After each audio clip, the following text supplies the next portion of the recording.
Merhaba, Bitki Günlüğü'me hoş geldiniz sevgili bitki dostları.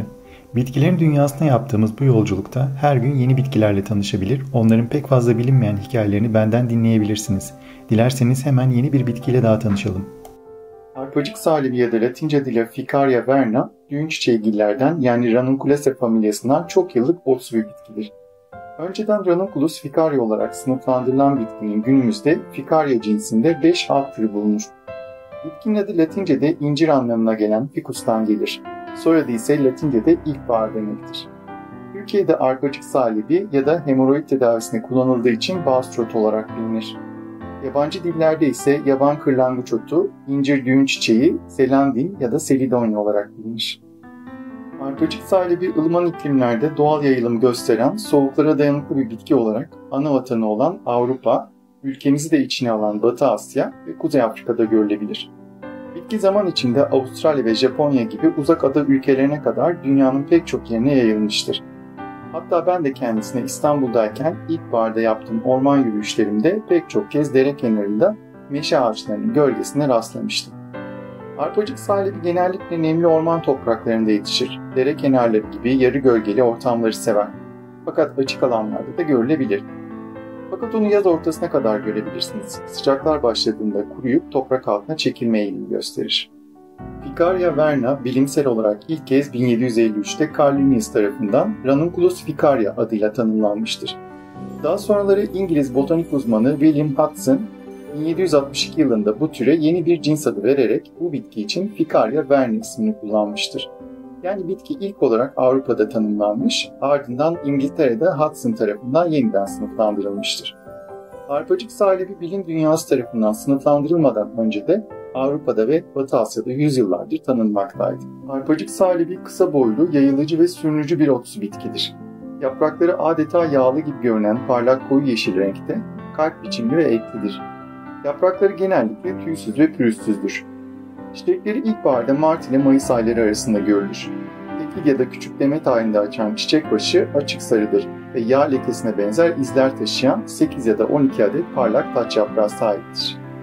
Her çiçekten Haziran ayı başında çok sayıda tohum oluşturan arpacık salibi toprak yüzeyini kaplayan bir görünüm sergiler. Arpacık salibi çok yıllık bir bitkidir. Bir kez yayıldıktan sonra her yıl kış sonunda yeniden filizlenir ve Mart ayından itibaren çiçek açan bir yaşam döngüsüne sahiptir. Kışın yer altındaki yumrularıyla hayatta kalır ve ertesi ilkbaharda yeniden filizlenir. Arpacık salibi ilkbaharın erkenci çiçeklerinden olduğu için bulunduğu ekosistem için önemlidir.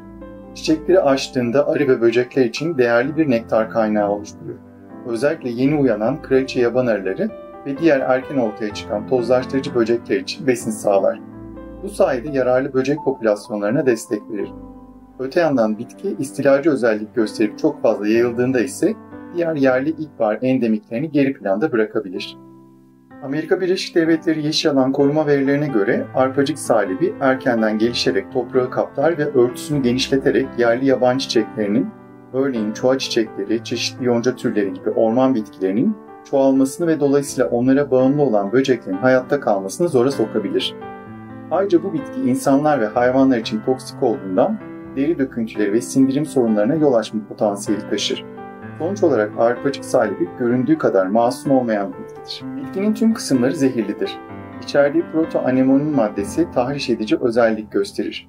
Bitki koparıldığında ya da zarar gördüğünde içerdiği öz toksik protoanemonine dönüşür.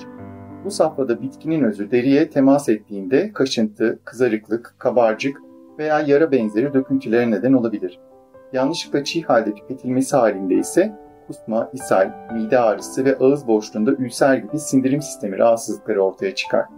Ağır vakalarda baş dönmesi veya kas spazmları da görülebilir. Bitki kurutulduğunda protoanemonin, anemonin adlı daha az toksik bir maddeye dönüşür. Ancak bitki çiğ ve yaş haldeyken asla tüketilmemelidir. Bitkinin taze sürgünleri kurutulup suda haşlanarak nadiren zeytinyağlı ıspanak yemeği gibi az miktarlarda tüketilebilir. Mutlaka kurutma ve haşlama tekniği kullanılarak yapraklarla hafif acımsı bir çorba veya zeytinyağlı ot yemeği yapılabilir. Fakat bu uygulama günümüz mutfağında nadiren yer bulur. Bitki kuşkusuz farklı kültür ve dönemlere ait unsurları bir arada kullanan eklektik mutfak ekolü ya da bitkisel tedaviler için ilgi çekici olabilir. Arpacık salibi yaprakları C vitamini bakımından zengindir. Tarihsel olarak iskorbut hastalığı tedavisinde kullanılmıştır. Ayrıca karoten, potasyum, kalsiyum ve lif içeriği de yüksektir. Köklere bakıldığında nişasta ve şeker bulunduğu kaydedilmiştir. Bitkinin kendine özgü tadı yok denecek kadar azdır veya hafif acımsıdır. Bu acılık bitkinin içerdiği saponinler ve alkaloidlerden kaynaklanır. Pişirildiğinde ve kurutulduğunda toksik etkisi azaldığından genel kısmı tat açısından daha kabul edilebilir bir hale gelir. Yani şayet tüketmek zorunda kalırsanız onu mümkün olduğu kadar az acı hale getirmeniz gerek. Arpacık salibi istilacı olduğundan bahçe bitkisi olarak nadiren tavsiye edilir. Fakat kısa ömürlü erkenci sarı çiçekleri nedeniyle bazı gölge bahçelerinde yer örtücü olarak denenebilir.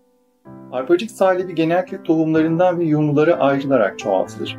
Bazı botanik bahçelerinde bu bitki renkli yer örtücü ve doğal peyzaj unsuru olarak kullanılır. Ancak genelde istilacı özelliği nedeniyle kontrollü yetiştirilir. Koyu yapraklı veya çift çiçekli çeşitleri Whitehall ve Colored gibi türleri ilgi çeker.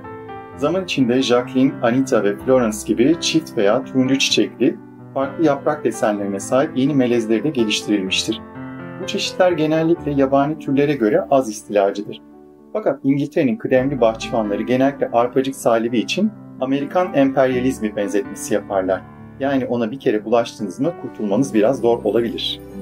Gelelim arpacık salibinin en bilinen tıbbi kullanım özelliğine. Basur olarak da bilinen bitki adı üstünde hemoroid, ayrıca yara ve akne tedavisi için kullanılır. Ezilen bitkinin yağı veya lapası topikal pomat şeklinde hemoroidli bölgeye uygulanır. Bitkinin tüm organları büzücü ve yatıştırıcı özellik taşır. Bu yüzden yüzyıllardır bu şekilde kullanılmaktadır. Bunun yanı sıra yüksek C vitamini ve karoten içeriği nedeniyle eskiden iskorbut gibi hastalıklarda da kontrollü ve az miktarlarda kullanılmıştır. Fakat günümüzde böyle bir uygulama önerilmemesine rağmen bitkinin su ve yağda çözülmüş özü hala bitkisel ürün olarak satılabiliyor. Ayrıca kullanım dışındaki hiçbir ürünü asla kullanmamalısınız sevgili bitki dostlarım. Zaten çok değerli bir bitki olsaydı emin olun ilaç şirketleri bu bitkiyi uzun yıllar önce endüstriyel olarak üretmeye başlamış olurlardı.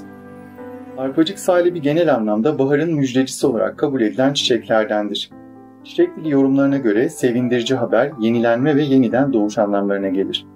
Hediye olarak birine bir demet arpacık salibi çiçeği vermek yaklaşan mutlu günlere müjdeler, umut verir veya uyanış vaadi taşır.